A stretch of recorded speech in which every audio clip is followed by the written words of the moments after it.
উম্মত যুবকগুলো ঘুমের ঘরে ঘুমিয়ে রয়েছে, আমি আল্লাহ তাদের প্রতি খুশি হইয়া ঘুমন্ত অবস্থায় সারা রাত নফল নামাজের নেকি আমি দান করে দিলাম। যে নবীর উম্মত যুবক ঘুমিয়ে থাকলে নফল নামাজের নেকি দেয়, আর যদি ফরজ নামাজটা ফইরা ঘুমাইতেন না জানি আরো কত কিছু দিল। বাবা, এত বড় নবীর উম্মত আমরা, একটু চিন্তা করেন, বাড়িতে গিয়া নিজের নিজে একটু হিসাব মিলাইন। এর চেয়ে বড় এই নবীর উম্মত যারা হইছেন, এর চেয়ে বড় চাওয়ার, এর চেয়ে বড় পাওয়ার আর কিছু নাই। তাই চরিত্রটা পরিবর্তন করুন, আখেরি নবীর উম্মতের পরিচয় দেন। বলতেছিলাম মা খাদিজার জীবনী। মা খাদিজা ডাকতেছে, ও যুবক, তোমার তো সবকিছু সুন্দর। জিজ্ঞেস নবীজির চাচাকে, আবু তালিব, তোমার ভাতিজার লেখাপড়া কি? আবু তালিব ভাতিজার দিকে চায়, আবার খাদিজার দিকে চায়। খাদিজা, কি বলবো, দুঃখের কথা, আমার ভাতিজাটা জীবনে কোনোদিন বাবা কইয়া ডাকতে পারে নাই। লেখাপড়া কে করাইব? ভাতিজা তো বাবার মুখই দেখে নাই। মার গর্ভে থাকতেই বাবা মারা গেছে। মা 6 বছর বয়সে মারা গেছে। লেখাপড়া কে করাবে? আমার জানা মতো আমার ভাতিজা লেখাপড়া করতে দেখি নাই। স্কুল কলেজ ভার্সিটির যাইতে আমি দেখি নাই। তাতে বোঝা গেল নবী লেখাপড়া জানে না। আচ্ছা, আপনাদের চিন্তা কি, নবী কি লেখাপড়া জানে না? আল্লাহু আকবার বলুন। নবী যে ভার্সিটির লেখাপড়া করেছে, এই ভার্সিটির নাম হলো জাবালে নূর। এটা মক্কা নগরে। এই ভার্সিটিটার নাম হলো জাবালে নূর। আল্লাহু আকবার বলুন। যে ভার্সিটির ছাত্র একজন, শিক্ষকও একজন। ছাত্র হলো মুহাম্মাদুর রাসূলুল্লাহ, শিক্ষক হলো লা ইলাহা ইল্লাল্লাহ। এই ভার্সিটি আর কোন মায়ের সন্তানকে ভর্তি করা হয় নাই। স্পেশাল ব্যবস্থা। যেই নবী দুনিয়াতে আসলেন, আল্লাহ বলেন নবীর আগমনের জন্যই তো সমস্ত পৃথিবী সাজাইলাম। আজকের মাহফিল হবে, প্যান্ডেল সাজানো হয়েছে, স্টেজ করা হয়েছে, প্যান্ডেল সাজাইলাম। আল্লাহ বলেন আমার নবীর জন্য সমস্ত পৃথিবী আমার নবীর আগমনের প্যান্ডেল। মক্কা নগর হলো আমার নবীর আগমনের স্টেজ। মা আমেনার কুল হলো আমার নবীর আগমনের বসার আসন। যে আসনে নবী মুহাম্মাদুর রাসূলুল্লাহ ব্যতীত আর কেহ বসার সাহস নাই। কইবেন হুজুর, এই স্টেজটা মক্কায় করলো কেন, বাংলাদেশে কেন করলো না? প্রশ্ন আসতে পারে।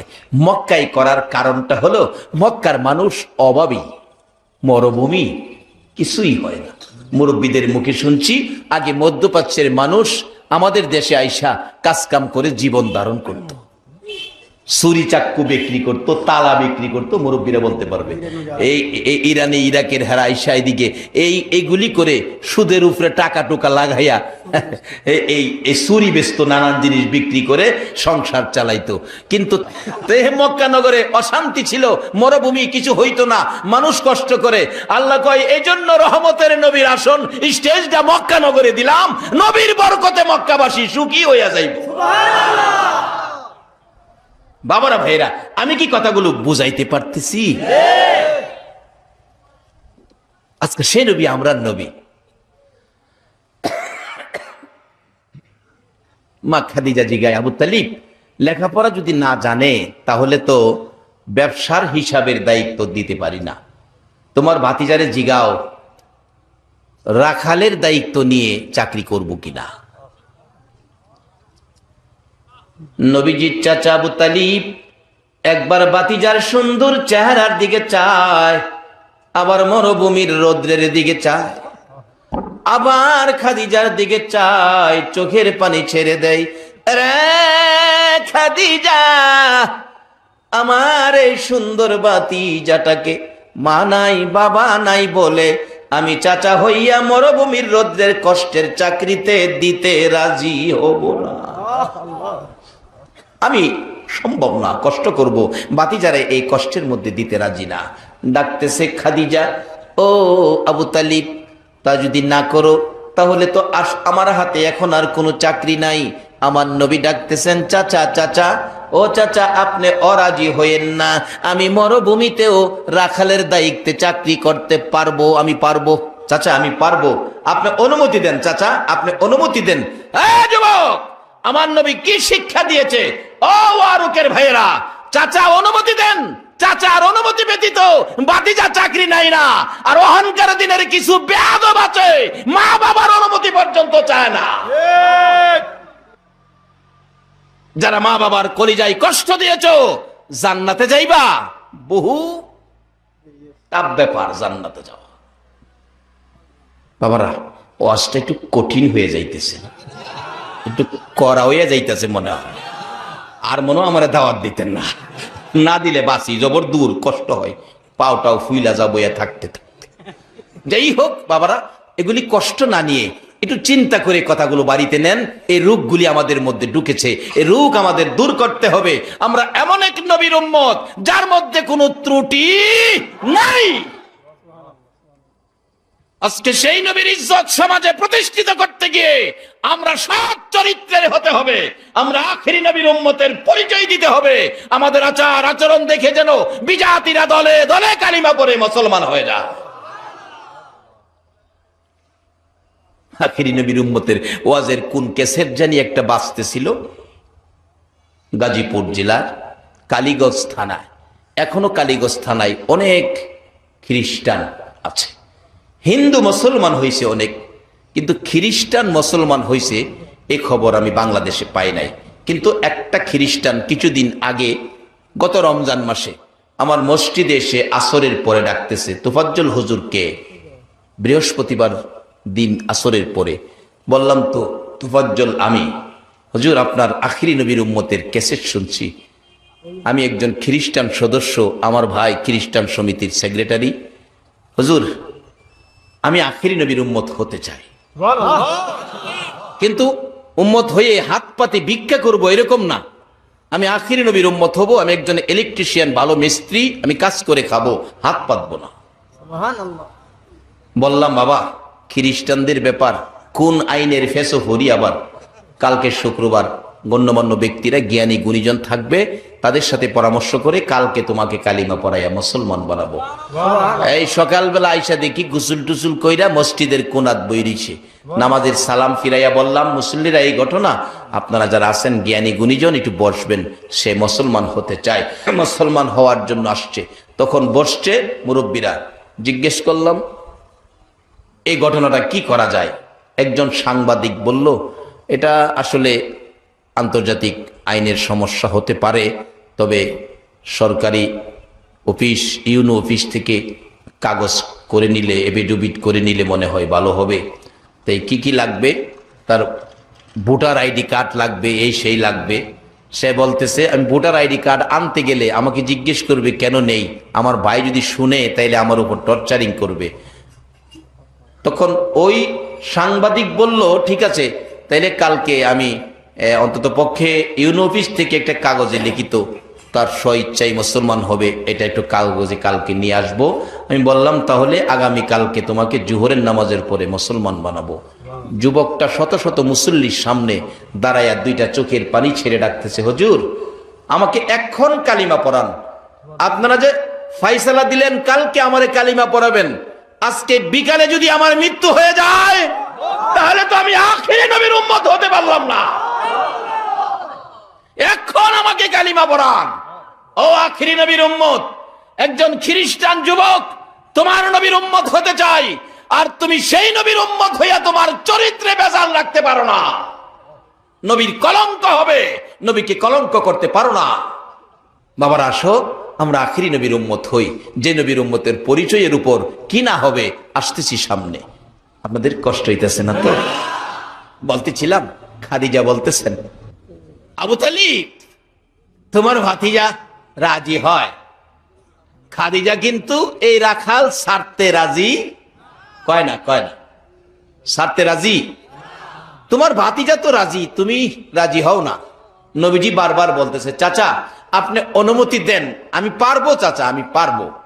কারণ যারা যেটা পারবো এটা কইলাম কেউ না করলেও ফিরাইতে পারে না। কি কর, একটা বাস্তব ঘটনা বলি। আমাদের এক বেচারা 1 সের চাইলের ভাত খাইতে পারতো, 1 সের। হ্যারে বিবাহ করাইবার লাগে নিতাছে, বড় ভাই কইতাছে তুই তো খাউন ফাইলে সব বিল্লা যাসগা, আজকা তুই জামাই, বিবাহর অনুষ্ঠানে খাওন বেশি দিলে কিন্তু বেশি খাইস না, একটু হিসাব কিতাব কইরা খাইস। তো জামাই রে বিয়ার দিন খাওনের ডিশটা ছোট দেয় না বড় দেয়? মুরগটা কি টুকরা দেয় না আস্তা দেয়? বড়টা দেয়। বড় মুরগ ডিশের উপরে ডিশ ভর্তি পোলাও, এরপরে সালাদ দিয়া সাজাইয়া যখন সামনে দিছেও, হ্যাঁ হাতও ধুইছে না, চাচার অনুমতি ছাড়া কাজ করতে রাজি না। আর আমরা বাপের অনুমতিও নেই না। আবার বাপের ধমক দেয় কিছু, বাপে যদি কিছু পরামর্শ দেয় তুমি কি জানো, বাপে বলে কি জানে, হ্যাঁ খুব ভালো জানছে। নবীজি কই চাচা পারবা বাবা তুমি? আমার নবী ডাকতেছে চাচা আমি পারবো, আপনি অনুমতি দেন। যাও বাবা দিলাম। নবীজি খাদিজার বাড়িতে রাখাল, রহমতের নবী। সকালবেলা ডাকতেছে খাদিজা আপনার ছাগল কয়টা, বেড়া কয়টা, দুম্বা কয়টা, উট কয়টা, আমার গইনা বুঝাইয়া দেন, নাইলে আবার কইবেন কয়টা নিলাম কয়টা আনলাম, বেজাল লাগাইবেন। আচ্ছা আমার নবী কি বেজাল লাগায় না বেজাল ভাঙ্গে? আমার নবী কি রহমতের নবী না বিপদের নবী? আল্লাহু আকবার বলো। সব সমস্যার সমাধান হবে এই নবীর উসিলাই। কিন্তু নবীরে চিনতেই, আসলে যারা চিনে তারাই কিনে, কি গান, যারা চিনে তারাই কিনে। কেউ নবীরে কইতো নবী কত সুন্দর, আবার কেউ কইতো নবী তো বিশ্রী। আবু জাহেল কইতো নবীরে বিশ্রী, আবু বকর কইতো আমার নবী সুশ্রী। যাই চিনে সেই কিনে। তবে যারা চিনেছে তাদের জীবন ধন্য হয়েছে, যারা নবীর বিপক্ষে গিয়েছে তাদের কপাল পুড়ে গেছে। বাবারা আমি কি কথাগুলো বুঝাইতে পারতেছি? তাহলে ঠিক আছে, আপনি নিজেই গনেন আমার কয়টা আছে, জয়টা গইনা নিবেন, ওইটা আবার আমারে গইনা বুঝাইবেন। নবীজি গনতে শুরু করছে, ছাগল গনতে গনতে গনতে গনতে দেখে ছাগলের সংখ্যা 1200। পিসের মানুষ ঘুমাই রয়েছেন, ছাগল কয়শ? আরে 4টা ছাগল লই আপনি বাইরিয়া দেখেন, আপনারা পাগল বানাই লইব। 4টা ছাগল লই আপনি বাইরিয়ে নেন, ঘাস খাওয়াইতে নিবেন, হের উপকার। এরপরে দেখেন বাড়িতে বাইরিলে একটা দৌড় মাইরা ফেস মাইরা আপনারা বেসে এলাইছে, আরেকটা হেমনে ফেস মারছে, আরেকটা সামনে দৌড় মারছে, আরেকটা পিছনের ঠ্যাং দুইটা মাটির ভিতরে দিয়া খারইছে, কইতাছে আমারে গলা ছিঁড়া লাইলেও সামনে যাইতাম না। আর এই ছাগল কিন্তু আল্লাহ হগল নবী রাসূলরে দিয়া ছাগল পালাইছে। নবী রাসূলের পরশে ছাগল থাকার কারণে বলুন ছাগলের গোশতের দাম গরুর গোশতের চাইতে বেশি না কম? বেশি। যত জাতের গোশত আছে এর মাঝে সবচেয়ে বেশি দাম কিসের গোশতের কোন? ছাগল। আর নবীর পরশে গিয়া যদি ছাগলের গোশতের দাম হগলের বেশি হইতারে, এই নবীর উম্মতের খাতায় যদি নাম তুলতারি আমরার দাম বেশি হবে না কম হবে? বেশি হবে। নারে তাকবীর, আল্লাহু আকবার, নারে রিসালাত, নারে গাউসিয়া। বর্তমান অনেক মুফতিরা ফতোয়া দেয়, মুফতির ফতোয়ায় দাম বেশি না, এটা কোরআন শরীফের মধ্যে ঘোষণা। কুনতুম খায়রা উম্মাতিন উখরিজাত লিন্নাস। এই নবীর উম্মত হইতে বলুন রাজি আছেন কিনা? আমার নবী আপনার আমার জন্য 63 বছর জিন্দেগি কষ্ট করেছে। সেই নবীর উম্মত হইয়া যদি উম্মতের পরিচয় দিতে পারো গো, কোথাও কোনো বিপদ থাকতে পারে না। বলতেছিলাম সেই নবীর উম্মতের পরিচয় নেওয়া আমাদের জন্য কত যে ভাগ্যবানের কথা। বলতেছিলাম মা খাদিজা ডাকতেছে, ঠিক আছে তুমি গনে নাও। নবীজি গনতেছেন, ছাগল পাইলেন 1200, এই অনুযায়ী দুম্বা পাইলেন, বেড়া পাইলেন, উট পাইলেন। সকালবেলা ঘরে যাইয়া সবগুলি উট, বেড়া, বকরি, দুম্বার গলার রশিদ থেকে সব সাইরা দিতেছে। খাদিজা কয়, ও রাখাল, এ কি করতেছো? বাইন্দা নিয়েই তো ঠিক মতো সব ঘুরে আনতারে না। অন্য রাখালের দায়িত্বে যারা ছিল 2, 4, 5, 10টা কোনোদিন বাগে খাইছে, কোনোদিন 5টা হারাইয়া গেছে, আর তুমি সব সাইরা দিতেছো। আমার নবী হাসে আর কয়, ম্যাডাম চিন্তা করেন না, আমি যা সারমু, যা লইয়া যামু, তা আবার বাড়িতে আইবো, একটাও নষ্ট হইতো না। অন্যদিন সারলেই দৌড়াদৌড়ি করে, আজকে সারলে সব সাইজিয়া খারতা হয়। নবীজি আগে যায়, সব পিছে পিছে যায়। খাদিজা কয়, খিরে এটা কেমন রাখাল পাইলাম রে, এই রাখাল তো আর দেখি না। খাদিজা কাম কাজ সব ছাইরা দিয়া রাখালের দিকে চেয়েছে। দেহে রৌদ্রের মধ্যে বাহির হয়েছে, পরেই একটা কালো রঙের মেঘ এসে নবীজির মাথার উপর ছায়া দিতেছে। খাদিজা কয়, এ কি আশ্চর্য, কি রাখাল পাইলাম। চাইছে যাইতে যাইতে যাইতে যাইতে যাইতে যাইতে মরুভূমির মাঝখানে গেছে, ঠিক মতো দেখা যায় না। খাদিজা গিয়া তার বিল্ডিং এর ছাদের উপরে উঠছে। ছাদের উপরে উঠতে দেখে এই মরুভূমির পাহাড়ের কাছে গিয়া ছাগল, বেড়া, বকরি, দুম্বা, উট সপ্তাহে কইছে, তোমরা ঘাস পানি খাও, আমি এখানে আসছি। খাইতেছে সব। অন্য রাখালেরা লাডি লিয়া ঘুরতে হয়, এদিক সেদিক গেলে দাওয়াই আবার একসাথে করে, বাঘ বুক আইলে লাডি দিয়া দৌড়ায়, কিন্তু নবী লাডি ছাড়া ওই সব সাইজিয়ে থাকে। এই নবী যে রহমতের নবী, সকল প্রাণীর রহমত, এরা জানে কিনা কন্ত। বাড়িতে আইয়ে বিকালবেলা খাদিজারে ডাকছে, খাদিজা আপনার সব ঠিক আছে কিনা গন্যা দেখেন। খাদিজা কয়, গনে গনে দেখি, যা নিচে তাই আইছে, একটাও নষ্ট হয়েছে। খাদিজা ডাকে, কি আশ্চর্য রাখাল, ও রাখাল, আজকে কি মরুভূমিতে পাহাড়ে বাঘ ছিল না? রাসূল বলেন, বাঘ ছিল, কিন্তু আমি যেই বকরির রাখালি করি, এই বাঘে হাত দেওয়ার সাহস, এই বকরির উপর হাত দেওয়ার সাহস জংলার বাঘের।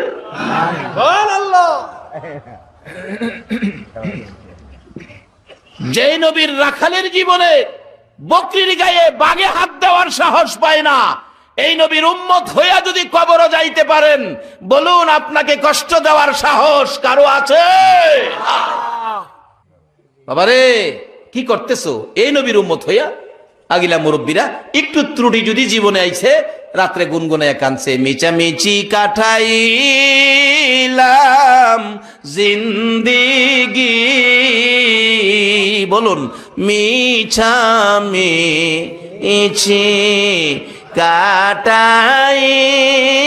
কাটাইলাম জিন্দিগি, চোখে দেখা হারাইলাম বন্দেগি, কার বাবারি কার বাগর কার বা কি কার বাবা আরে কার বাগর কার বা কি অন্ধকার কবরে হবে বসতি, হাইরে অন্ধকার কবরে হবে, এই দুনিয়া মুসাফির খানা জানো না, এই দুনিয়া মুসাফির খানা জানো, কত মানুষ আইল গেল রইল না, হাইরে কত মানুষ আইল গেল। বাবারা ভাইরা, আমরা যে দেশে আছি, এ দেশে গেলাম থাকার কোনো বিষয় নাই, ফায়দা লন কিছু করি। কি করবেন? আখিরি নবীর উম্মত হন। যে নবীর উম্মত হইবার লেগা অন্য অন্য নবী রাসূলগণ পর্যন্ত দরখাস্ত করে কান্ত, আর বিনা দরখাস্তে আমরা সে নবীর উম্মত। আমার নবী যখন মেরাজের সফরে যায়, চতুর্থ আকাশে হযরত ইদ্রিস আলাইহিস সালামের লগে দেখা। ইদ্রিস নবীর দেখে নাম নবীজি কয়, ইদ্রিস তুমি কত ভাগ্যবান নবী, সশরীরে বেহেশতে গিয়া নাজ নিয়ামত খাইলা, হুরবালা দেখলা, কি তোমার ভাগ্য। ইদ্রিস আলাইহিস সালাম হাসে আর কয়, হুজুর যা কইতাছেন ঠিকই, কিন্তু আমার তো সে ভাগ্য হইছে না। গেছলাম যাইতাম, গিয়া দিহি বেহেশতের দরজা সব বন্ধ, সব বন্ধ। আমি ডাকতেছি, দরজা খোলো, দরজা খোলো। ভিতরতে জিগাই কে? আমি কইলাম আমি ইদ্রিস আলাইহিস সালাম, আমি আল্লাহর নবী ইদ্রিস। ভিতরতে কয়, উপরে চাও, উপরে চাও, উপরে চাও। ইদ্রিস বুঝি না, উপরে চাও। এক বেচারা গরিব মানুষ, ঢাকা যাইব, 120 টাকার টিকিট কাটছে, 2 জনের সিট। দেহে জালানার পাশে আরেক বেচারা যে বইছে টিকিট কেটটা, এই বেড়া সাইজে হের 2টার সমান হইব। নাম্বার তো এক, টিকিট নাম্বার, ভাড়াও তো একই, কিন্তু বইছে বেড়া মোড়া বেড়া, কি করব? এই বেড়া বড় লোক মানুষ, হাই ফাই কাপড় সাপড়, আর এই বেড়া গরিব, কাপড়ের মধ্যে হাই ফাই নাই, যা আছে হাই হাই। কই হাই ফাই আর কই হাই হাই। এই বেচারা কাছে বইছে ভরে, এই হাই ফাইয়ের তো অসহ্য। সিগারেট ধরাইয়া মুখটা বাঁকা করে দোয়াড়া মারে এই গরিব বেড়ার মুহ। গরিব বেড়া কইতেছে, ভাইজান আমি তো ধূমপান করি না, দোয়া আমার কষ্ট হয়, জানালা খোলা আছে, বাইরে মারেন, বাইরে মারেন। এই ভদ্রলোক ঠ্যাং দিয়া চাপে আর কয়, লেখা আছে, লেখা আছে, আপনার কোনো অভিযোগ চালককে বলেন, ড্রাইভারকে বলেন, আমাকে বলবেন না। আরো হ্যাঁ ঠ্যাং দা সাফে, মানে হ্যাঁ তো উড়াইয়া দিত। হ্যাঁ বেড়াও, হাই হাই বেড়াও, 1 পয়সা 1 সমান টিকিট, বাতিজা যতই সাফ দোয়াটা বাইরে মারেন। কয় দেখেন লেখা আছে সাইডে, আপনার অভিযোগ ড্রাইভারকে বলেন। তো উইটে গেছে, ড্রাইভারকে কইতো, ড্রাইভার তো গাড়ি টানতেছে, ড্রাইভার সাহেব, ড্রাইভার সাহেব, ড্রাইভার সাহেব, ড্রাইভার সাহেব দক মারছে, হ্যাঁ কি আমি ধূমপান করি না, আমার পাশের প্যাসেঞ্জার ধূমপান করে আমার দিকে ধোয়া মারে। ড্রাইভার কো সামনে চান, সামনে চান। সামনে চাই দেখে লেখা, চলন্ত অবস্থায় ড্রাইভারের সাথে কথা বলা নিষেধ।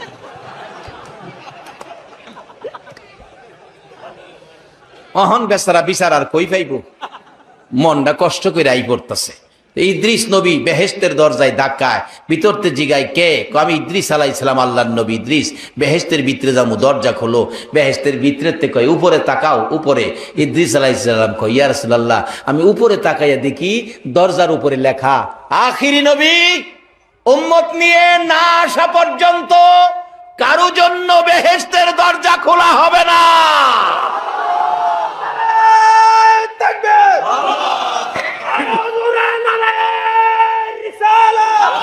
রাসূলুল্লাহ মিলাদুন নবী জিন্দাবাদ, বাইতে রাসূল বাইতে খোদা জিন্দাবাদ,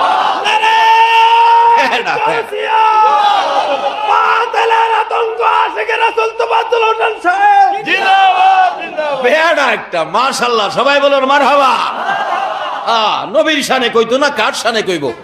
রাত্রে ঘুম ভাঙলে গুনগুনায়া গান গাইবা, ইয়া মুহাম্মদ পিয়ারা নবী এসো নিরালা, ইয়া মুহাম্মদ পিয়ারা নবী এসো নিরালা, তোমার দিদারে মনের গুচিবে জ্বালা, হায়রে তোমার দিদারে মনের গুচিবে জ্বালা, হায়রে তোমার দিদারে মনের গুচিবে জ্বালা, ইয়া মুহাম্মদ পিয়ারা নবী এসো নিরালা, ইয়া মুহাম্মদ পিয়ারা নবী এসো নিরালা। বাবারা রাত্রে ঘুম ভাঙলে গুনগুনাইয়া এই গানটা গায়েন।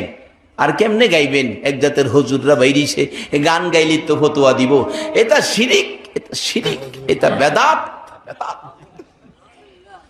আর যে অযৌক্তিক, অসামাজিক, অনইসলামিক গানগুলি সমাজে গাইতেছে, এর বিরুদ্ধে দেখছেন কোন ফতোয়া দেয়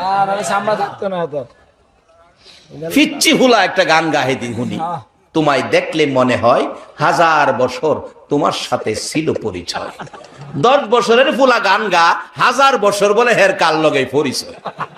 আচ্ছা, কথাটা কি যুক্তিসঙ্গত হইলো না অযৌক্তিক হইলো? সত্য হইলো না মিথ্যা হইলো? 10 বছরের পোলা গান গা 1000 বছর হের কোন বাপের লগে পরিচয়, হেতা বেদাত ফতুয়া দেয় না। যার ভালোবাসাই কুল কায়নাত, সেই নবীর ভালোবাসাই নাতে রাসূল গাইলে বেদাত ফতুয়া দেই না। আমরা বাংলাদেশ আছে কিনা কন্ত? আল্লাহ হেরারে হেদায়েত করুক, সকলে বলুন আমিন। বাবারা, আসুন আমরা আখিরি নবীর উম্মত হব, নবীকে চিনব। নবীর উম্মত হইতে গেলে দুইটা জিনিস ছাইরা দিবেন আজকার ওয়াজে, একটা হইলো সুদ আর একটা হইলো ঘুষ। এই দুইটা জিনিস ছাইরা দেন আখিরি নবীর উম্মত হওয়ার শর্তে। যদি আজকার ওয়াজে এই আমলটা কেউ নিতে পারেন, একটা শর্তে নবীর উম্মত হব, সুদ ঘুষ ছাড়বো। হাসরের দিন আমার নবী আপনারে না লইয়া ফুলসিরাতের ফুলটা পার হতো না।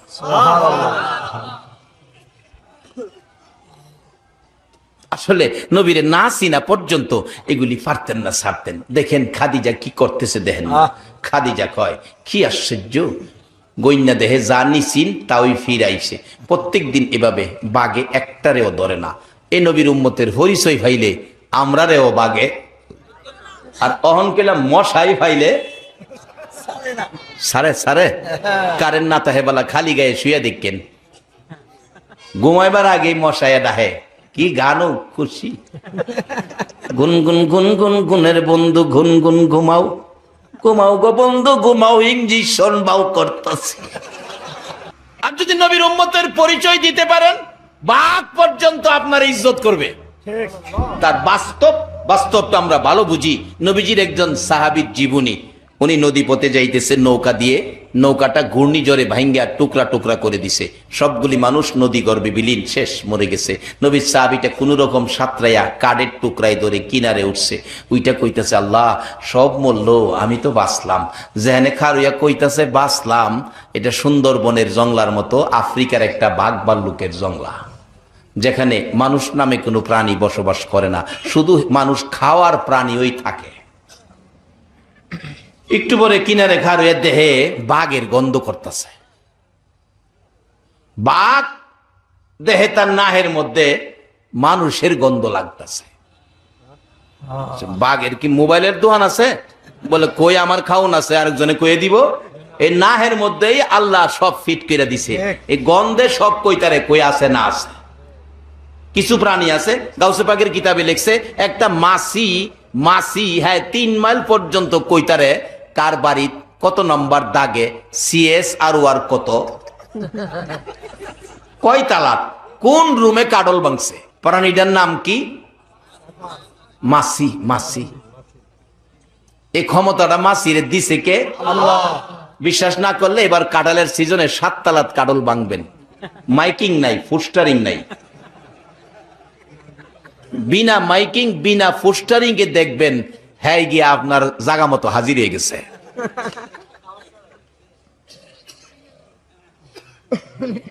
এই ক্ষমতা কে দিছে তারে? বলতেছিলাম বাঘের নাকে ক্ষমতা, মানুষের গন্ধ, মানুষ দেখে বাঘ, জংলার পুরানা বাঘও মুজগুলি কি যে মোড়া, চোখগুলি আগুনের মতো লাল, একবারে পুরা হয়ে গেছে। মানুষের অবস্থা দেখে মানুষের রক্ত খাওয়ার জন্য সে কত যে পিপাসিত। হাঁটতে হাঁটতে রওনা হয়েছে, নদীর পারে খার রয়েছে, খায়া পানি খাইয়া আত্মুখ দুইয়াই করুন। নবীর সাহাবী দেহে কইতাম জীবন বাঁচবো, হন্দি জীবন দিয়ে হাতে দইরা দিলাম, মরছিলাম নদীত পেরে মরছিলাম, হেডেই বাড়াচ্ছিন অন্দি বাঘে সিরা খাইবো। অবশেষে কয় খাইবো খাক, একটা পরিচয় আমার আছে, পরিচয়টা একটু দিয়া দিহি কি হয়। ও জংলার ভাগ, আমার দিকে আইতেছো, আমারে খাইবা বুঝি তো, তবে আমার পরিচয় জানো আমি কে? আমি আখিরি নবীর উম্মত। যেই নবী না হইলে তুমি বাঘের সৃষ্টি। তারপরও বাঘ আইতেই আছে, আবার ডাকছে, ও বাঘ আমার পরিচয়টা বুঝতে পারলা না? আমি আখিরি নবীর গোলাম, আমি নবীর গোলামি করি। ও বাঘ নবীর গোলামের গায়ে হাত দিও না, ভালো হবে না। তারপরও ভাগ আসতেই আছে। কাছাকাছি এসে গেলে নবীর সাহাবী বাঘের ভয়ে কাঁপতে কাঁপতে জমিনে বসে গেছে। ভাগ ডাকতেছে, প্রভু গো জবান খুলে দাও, নবীর গোলাম আমাকে ভয় পাইতেছে। প্রভু গো জবান খুলে দাও, আমি নবীর গোলামের সাথে কথা বলি। এই নবীর পক্ষে গেলে বলুন প্রাণীর জবানও আমার আল্লাহ খুলে দেয় কিনা? হরিণের জবান খুলেছে, ঘোড়ার জবান খুলেছে, বাঘের জবান খুলেছে, সাপের জবান খুলেছে, গুই সাপের জবান খুলেছে, মৃত গাছ জীবিত করে দিয়েছে। এমন হাজার হাজার ঘটনা ঘটেছে এই নবীর বেলায়। বাঘ ডাকতেছে, প্রভু গো আমার জবানটা খুলে দাও, নবীর গোলামের সাথে কথা বলি। যাও যাও বাঘ, তোমার জবান খুলে দিলাম। বাঘ মানুষের মতো কথা বলে ডাকতেছে, এরে নবীর গোলাম, ভয় পায়ো না, ভয় পায়ো না। যার পরিচয় দিয়েছো, আমি তো তোমাকে খাইতে আসি নাই। এখন আমার দায়িত্ব হয়েছে তোমাকে মদিনার পথ দেখাইয়া দেওয়া। যে নবীর পরিচয় দিলে জংলার বাগে না খাইয়া মদিনার পথ দেখাই, আজকে সেই নবীর উম্মতের মধ্যে পুরাপুরি ভাবে দাখিল হইতে পারি না বিদায়ী মশাই পাইলে আমরা রে ছাড়ে না। বাঘ ডাকতেছে, কাছাকাছি এসে এই শানে আমি গজল বানাইছি। কমনি কমনি ভাগ কাছে এসে ডাকতেছে, নবীজির গোলামের কোনো চিন্তা নাই, চলো নবীজির জান্নাতে মদিনাতে যাই, চলো নবীজির জান্নাতে মদিনাতে যাই। কে কে যাবে মদিনায়, মদিনাতে কান্দে নবী উম্মতের মায়া।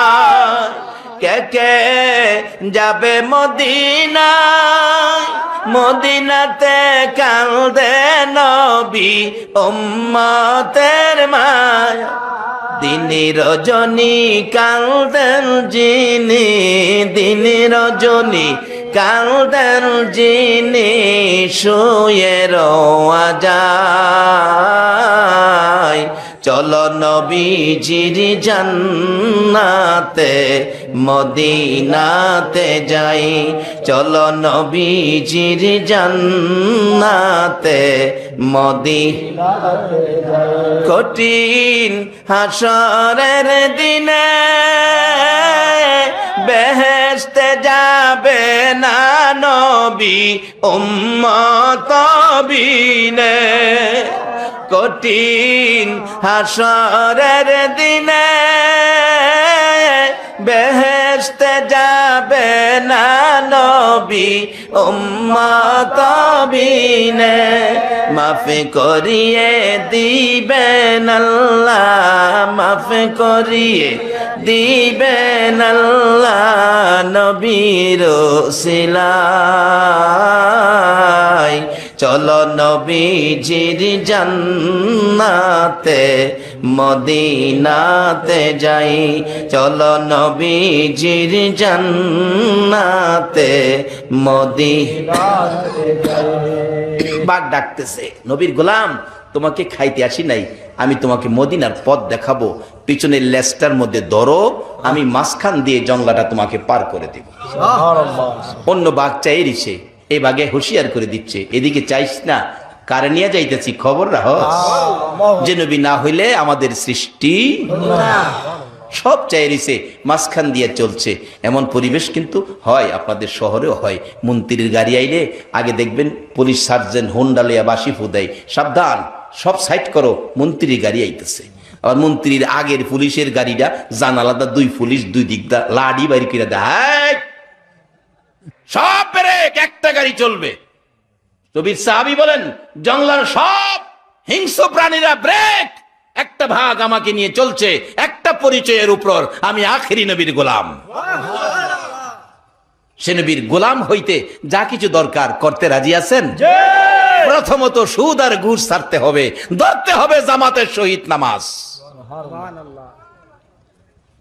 সুদ ঘুষ ছাড়বেন, জামাতের সহিত নামাজ ধরবেন, নবীর গোলামের খাতায় নাম উঠে যাবে। নবীর সাহাবী বলে জঙ্গলাটা পার করে দিয়ে বাঘ বলতেছে, যাও নবীর গোলাম, আর কোনো ভয় নাই। আমি বলবো শুধু জঙ্গলাই নয়, দুনিয়াতে নয়, এই নবীর গোলামের পরিচয় এই নবীর উম্মতের পরিচয় যাদের কাছে থাকবে, হাসরের ময়দানে আদম আলাইহিস সালাম থেকে শুরু করে ঈসা আলাইহিস সালাম পর্যন্ত সকল নবী রাসূলের উম্মত যেদিন দাঁড়িয়ে থাকবে আদা তুফরে সূর্য, ওই দিন আমার আল্লাহ ঘোষণা দিবেন, সর্বপ্রথম আখিরি নবীর উম্মতের গাড়িগুলো জান্নাতে পাঠাও। সুবহানাল্লাহ।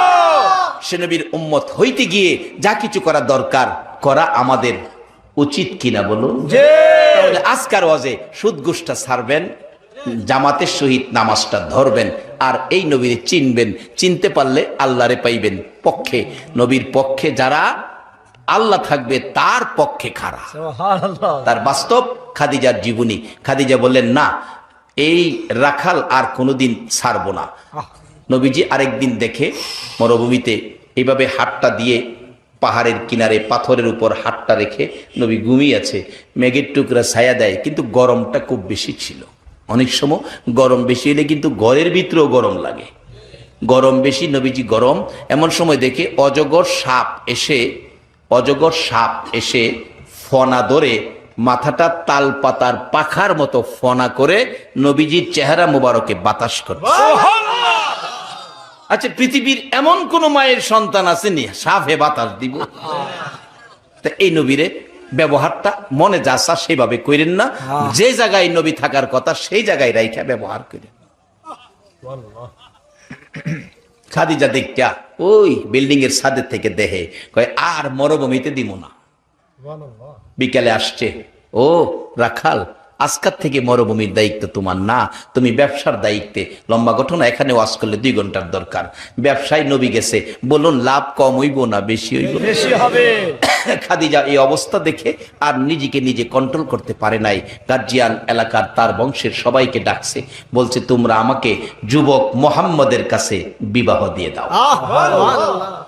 আরে বলতেছো কি? তার তো কিছু নাই, মা নাই, বাবা নাই, সয় সম্পদ নাই, একটা রাখাল, বাড়িঘর নাই, ব্যবসা বাণিজ্যের মালামাল নাই, বেড়া বকরি দুম্বা উট নাই, কিছু বলতে কিছু নাই। তোমার এত কিছু, তুমির মতো একজন মহিলা ধনাঢ্য ব্যক্তি এরকম একটা যুবকের সাথে বিবাহ হতে পারে না। তুমি পাগলামি করলেও আমরা পাগল হব না। খাদিজা ডাকতেছে, আমাকে যখন পাগলই বলেছো, এবার দেখো তোমরা পাগলের খেলা খেলবো। রে আত্মীয় স্বজন, গার্জিয়ানেরা, বংশের মুরব্বীরা, আমার এক হাতে কলম দাও আর এক হাতে কাগজ দাও। আমি খাদিজার যত সম্পত্তি আছে, টাকা পয়সা আছে, দন দৌলত আছে, ব্যবসার মালামাল আছে, বেড়া বকরি দুম্বা উট আছে, এমনকি আমার ঘরবাড়ি সহ, আমি খাদিজার জীবন জৈবন সহ সব আমি মুহাম্মদের নামে দান করে দিলাম। বাবারা, আল্লাহ রাব্বুল আলামিন এই অবস্থাটাকে পছন্দ করেছে। আল্লাহ রাব্বুল আলামিন এই ঘোষণাটাকে পছন্দ করেছে। আমি যার ভালোবাসায় এত কিছু করলাম, ও খাদিজা, তুমি তার ভালোবাসায় সব দিয়ে দিলা, আমি আল্লাহকে তোমার পক্ষে নিয়ে নিলাম। সুবহানাল্লাহ। নবীর ভালোবাসায় সব দিয়ে দিলা, আমি আল্লাহকে তোমার পক্ষে নিয়ে নিলাম। সুবহানাল্লাহ। বাস্তব যেদিন খাদিজা দুনিয়া থেকে বিদায় হবে, নবীজিকে ওয়াদা করাইলেন, হুজুর আমার 3টা ওয়াদা, আমি যে আপনার জন্য সব দিয়েছি, আপনি আমাকে কি দিবেন? রাসূল বলেন, আয়েশা তুমি কি চাও বলো? আমি 3টা জিনিস চাবো। খাদিজা বলতেছেন, আমি 3টা জিনিস চাবো। কি 3টা? একটা জিনিস হলো, আমার মৃত্যু হলে বাজারের কিনা কাফন দিয়ে আমারে কাফন পরায়েন না, আমাকে আপনার একটা পাঞ্জাবি মুবারক দিয়ে আমারে কাফন পরাবেন। নবী গো, আমি আপনার জন্য সব দিয়েছি, আপনি আমারে 3টা জিনিস দিবেন না? রাসূল বলেন, খাদিজা রে, কথা দিলাম 3টা জিনিস দিব, বলো তোমার কোন কোন 3 জিনিস দরকার? একটা জিনিস হলো আপনার পাঞ্জাবি মুবারকে আমারে কাফন পরাবেন, আমাকে যেই কবরের মধ্যে দাফন করবেন, আমাকে শুয়াইবার আগে গো আপনি রহমতের নবী একটু শুয়ে আসবেন। বলুন, যেই কবরে আমার রাসূল শুয়ে আসবে, এই কবরের অবস্থাটা কেমন হবে রে? কেমন হবে বাস্তবতাই? চলুন একটু ভারতের জমিনে যাই। ভারতের ডক্টর শিব শক্তির জীবনী। ডক্টর শিব শক্তির ঘরে আমার রহমতের নবী প্রবেশ করে ডাকতেছে স্বপ্ন যুগে, ও ডক্টর শিব শক্তি, দেখো আমি কে আসছি। ডক্টর শিব শক্তি একটা চিৎকার মারলেন, ইয়া রাসূলুল্লাহ, চিনতে বাকি নাই, আপনারে চিনে ফেলেছি, আমি তো তোমাকে কালিমা পড়াইতে আসছি, বলো কালিমা পড়বে কিনা? ডক্টর শিব শক্তি নবীজির হাতে হাত দিয়ে কালিমা পড়ে মুসলমান হয়ে গেছে। বলুন যেই করে নবী এসে কালিমা পড়াইছে এই ঘরটার দাম কেমন হইছে। সকালবেলা ডক্কর শিব শক্তি ঘুম থেকে উঠে সূর্যের পূজা করত, গাছের পূজা করত, আগুনের পূজা করত, তুলসী পূজা করত। আজকে কোনো পূজা করে না, ঘর থেকে বাহির হয় না। যে ঘরে রহমতের নবী আসছে, কেমনে গো রহমতের ঘর থেকে বাহির হইব? নাস্তার টাইম হয়ে গেছে, বিবি সাহেবা নাস্তা নিয়ে দরজায় ডাকতেছে, ও ঠাকুর কর্তা, ঘুম কি ভাঙ্গে নাই? পূজা টুজা কি সব ছেড়ে দিয়েছো? দরজা খুলে দিলে ডাকতেছে, ও ঠাকুর কর্তা, তুমি কি ঘর থেকে বাহির হইয়া পূজা করবা না? বাথরুম টাথরুম আত্মুখ কি দুইবা না? ঠাকুর কর্তা ডক্টর শিব শক্তি ডাকে, বিবি কেমনে বাহির হব গো? তুমি কি টের পাও নাই আমার ঘরে কেমন লাগতেছে? বিবি চক্ষুটা ঘুরাইয়া ঘুরাইয়া ডাকে, স্বামী গো, মন কই ঘরটা যেন শান্তির বাসস্থান হয়ে গেছে, ঘরটা যেন বরকতে ভরপুর হয়ে গেছে। মন কই মহান কোনো অতিথি যেন আপনার ঘরের মধ্যে আজকে এসে গেছে, ঘরটা যেন সুগন্ধিতে গন্ধময় হয়ে গেছে। ডক্টর শিব শক্তি ডাকি, বিবি বিবি রে, রাহমাতাল লিল আলামিন নবী এসে আমারে কালিমা পড়াইয়া গেছে। আমি একজন মুসলমান, আর এখন তুমি হয়ে গেছো হিন্দু। আমি তোমার হাতের নাস্তা কিন্তু খাবো না। আমি ইসলামে ঢুকে গেছি, তো এখন আমার ইচ্ছায় আমি চলবো না, ইসলামের ইচ্ছাই চলবো। বলুন, ইসলামের ইচ্ছায় আমরা চলবো নাকি আমরার ইচ্ছায় ইসলাম চলবে? এখন কিছু লোক আছে হেরার ইচ্ছায় ইসলাম চালাইতেছে। ইসলাম কারো ইচ্ছাই চলে না। ইসলাম কার ধর্ম বলুন? আল্লাহর মনোনীত ধর্ম, আল্লাহর ইচ্ছাই চলবে। চালানোর দায়িত্ব দিয়েছে নবী মুহাম্মদুর রাসূল। ডক্টর শিব শক্তির বিবি কয়, স্বামী কোন মহান অতিথি আইছিল? হ্যাঁ, রহমতের নবী আইছিল। ও আচ্ছা, তা ভালো, খান, রুটি খান। তোমার হাতে খামো না, মুখে তালা মারছে, খামো না। স্বামী এতদিনের মহব্বত এই কিছুক্ষণের মধ্যে তুমি ভাঙে দিলা। আচ্ছা আজকার নাস্তাটা খাও, পরে আর খাইও না। স্বামীর মুহে রুটি লেগে গেছে, তরকারি ভরাইয়া মুহে দিত। এটা কিন্তু ইসলাম। রাসূল বলছে স্বামী স্ত্রী এই মহব্বত, স্বামীর মুখে স্ত্রী রুটি দিবে, স্ত্রীর মুখে স্বামী রুটি দিবে, এটা দিয়েন, এতে মহব্বত বাড়বে। কখন এইটা করে না তো, ঝগড়া জাটি কইরা 2 মাস জায়গা একটার ভাই একটা ফিরা হই চায় না। আসলে ইসলাম যারা বুঝছে, রাসূল যারা চিনছে, তারা এরকম করে না। নবী শিক্ষা দিছে স্ত্রীর সাথে মহব্বত বাড়ানোর জন্য, স্বামী স্ত্রী মহব্বত বেশি করার জন্য। এবার কিছুক্ষণের মধ্যে নবীর পরশে তাদের সেই মহব্বত এসে গেছে। স্ত্রী রাখতেছে, স্বামী তোমারে না খাওয়াই আমি ছাড়তাম না, আজকে খাওয়াই এই দিমু আজকে। ডক্টর শিব শক্তি বলেন, বিবি গো, না না, তোমার হাতের নাস্তা খেতে পারি না, আমি তো ইসলাম গ্রহণ করে ফেলেছি। বিবি ডাকতেছে, স্বামী খাও, ভয় পাইও না, আমিও তো হিন্দু রইলাম না। তোমাকে যেই সময় আমার নবী কালিমা পড়াইয়া মুসলমান বানাইছে গো স্বামী, যাওয়ার পথে আমারেও কালিমা পড়াইয়া গেছে। বাবার আসুন, আমি শেষ দিকে যাচ্ছি। যেই ঘরে রহমতের নবী, এই ঘরটা যদি এরকম হয়। আর খাদিজা বলতেছে, নবী গো, আমার কবরে আপনি আগে শুয়ে আসবেন। 2 নাম্বার দাবি। 3 নাম্বার দাবি হলো, আমাকে কবরে শুয়াইয়া কবরের কাজ শেষ করে সবাই কবর ছাড়বে, আপনি নবী কবরটা ছাড়বেন না, আমার মাথার পাশে বসে থাকবেন। মুলকি নকিরের সওয়ালের জবাব আমি খাদিজা ভয় পাই, নবী গো আপনি দিবেন, আমি আপনার লাগি সব দিছি, আপনি আমার 3টা কথা রাখবেন। রাসূল বলেন, খাদিজারে যাও, কথা দিলাম। যেদিন খাদিজা কবরে শুয়েছে মক্কা নগরীর জান্নাতুল মুআল্লাই, আমার নবী মা খাদিজার কবরের মাথার পাশে বসে আছে। ঘন্টার পর ঘন্টা পার হয়ে যায়, মুলকিন নকির আসে না। আমার আল্লাহ ডাকে, জিব্রাইল রে, বন্ধুর পেরেশানি আমি আর সইতে পারি না, বন্ধুকে যাইয়া বলো খাদিজার পক্ষে আর বসে থাকতে হবে না, বন্ধু যেন বাড়িতে চলে যায়, খাদিজা কবরের পাশে আর কষ্ট করতে হবে না। জিব্রাইল এসে ডাক দিয়ে, ইয়া রাসূলুল্লাহ কেন বসে আছেন? মুলকিন নকিরের সওয়ালের জবাব দেব কথা ছিল। হুজুর যান যান, বাড়িতে চলে যান, মুলকিন নকিরের সওয়ালের জবাব আপনার দিতে হবে না গো নবী। যেদিন খাদিজা জীবন জৈবন ধন সম্পদ, টাকা পয়সা, বাড়িঘর সব আপনার ভালোবাসায় দান করে দিয়ে আপনার পক্ষ নিয়েছে। আমার আল্লাহ সেদিন খাদিজার পক্ষে চলে গেছে। আজকে মুলকিন নকিরের সওয়ালের জবাব আপনারা দিতে হবে না, খাদিজার পক্ষের জবাব আমার আল্লাহ নিজে আদায় করে দিয়েছে। যে নবীর পক্ষে গেলে আল্লাহ জবাব দিয়ে দেয়, এই নবীর পক্ষে যাইয়া নবীর উম্মত হইতে বলুন আপনারা রাজি আছেন কিনা? তাহলে এক নম্বরে সুদ ঘুষ ছেড়ে দিতে হবে, জামাতের সহিত নামাজ ধরতে হবে, আর নবীজির কিছু কথা মানতে হবে। নবীজি বলছে কাফা বিল মাউতি ওয়াইজান, একটা ওয়াজ যথেষ্ট, মৃত্যুর কথাটাকে স্মরণ রাখো। নবীজি আরো বলেছেন বিররুল ওয়ালিদাইনি আফদালু মিনাস সালাত ওয়াস সাদাকাত ওয়াস সাওমি ওয়াল হাজ্জি ওয়াল উমরাতি ওয়াল জিহাদি ফি সাবিলিল্লাহ। মা বাবা যাদের দুনিয়াতে আছে তাদের সাথে কি ব্যবহার করবেন, মা বাবা খুশি হয়, মা বাবা শান্তি পায়, এমন আচার আচরণ করবেন, তাহলে বাজেট কি পাবেন?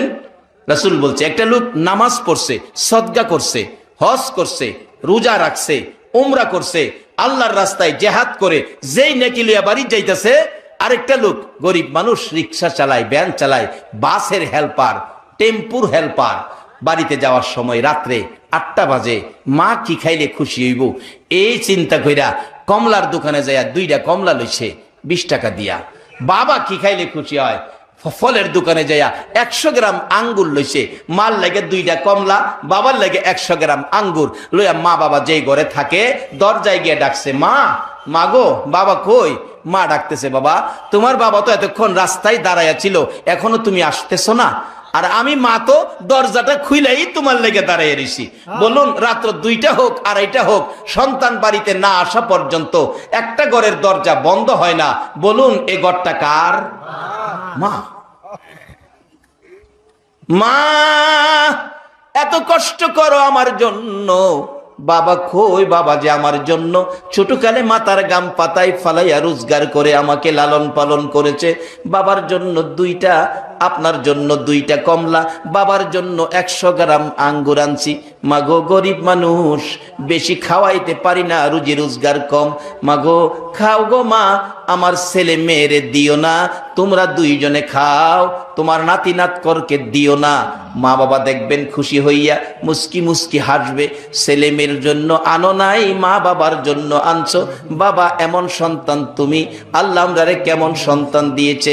আমার নবী বলেন এইটুকুন কাজ মা বাবার সাথে করে 2টা কমলা মায়ের হাতে, 100 গ্রাম আঙ্গুর বাবার হাতে দিয়ে যারা মা বাবাকে সন্তুষ্ট করেছো, খুশি করেছো, এর বিনিময়ে আমার আল্লাহ তোমার জন্য কি বাজেট করেছে।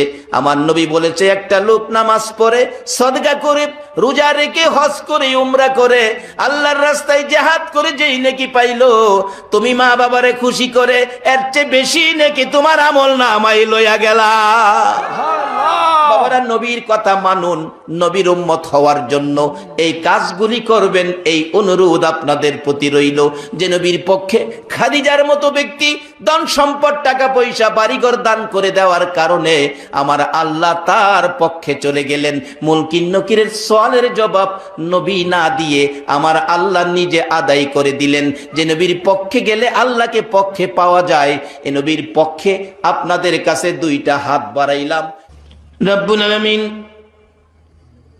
এই পর্যন্ত কষ্ট করে তোমার আদরের বান্দারা আখিরি মোনাজাতের অপেক্ষায় 2টা হাত মোনাজাতে বাড়াইলো।